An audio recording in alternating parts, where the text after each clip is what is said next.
Napanood nyo yung mga video ng mga congressmen at tungkol sa sa suspension ng Ethics Committee at ng House Majority kay Congressman Kiko Barsaga ng Cavite, no? Ano nangyari dyan sa mga human rights defenders dyan sa House? Bigla nakalimutan yung freedom of speech. Dapat balancing of interest, panalo lagi ang freedom of speech. Lalo na pag inside the halls of Congress, na siya mismong dapat ay nagpapatibay ng ating saligang batas. Diba? Ba't naman ganun? Pag ang congressman, si Kiko, ay nagkikriticize kay BBM, tinatawag siyang magdanakaw, o mandurugas, magnanakaw, isususpindi nila. Pero pag si Congressman Puno naman nagsabing gandang lalaki at honest nitong si Martin Romualdez, hindi nila isa-cite for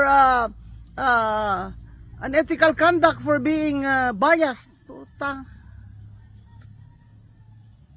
Ano nangyari dyan sa human rights defender sa House?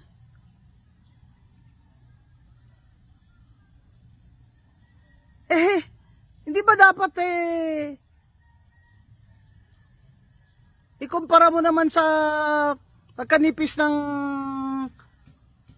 balat sibuyas ni Congressman Puno ang konstitusyon na napakapakapal ng ating mga karapatan dyan sa Bill of Rights?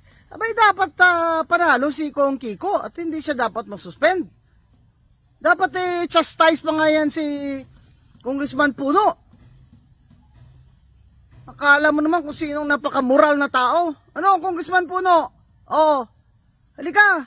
Punta tayong luneta, tayong dalawa. Live stream. Pakita mo sa akin na ikaw ay you are a moral man. Akala mo naman kung sinong ikaw na... Hindi ka ba immoral? Wala ka bang ginawang mga immoral? Pero sa loob ng House of Representatives, pag freedom of speech ang pag-uusapan, ay dapat hindi na nga yan iniisip pa. Dapat agad mo nang, kung ikaw ay talagang napasok yun sa ulo mo, tigat-tigat na mga kukote nyo dyan, ang Article 3 ng Konstitusyon, dapat hindi nyo na nga yan pinag-iisipan, sabihin nyo, freedom of speech yan Ayoko lang yung manner of saying it. Gaya nung Attorney Commissioner Guanzon, freedom of speech yan, pero ayoko lang yung sinasabi niya, putang ama kayo dyan Oh. You don't like him. That's why freedom of speech does not apply to him.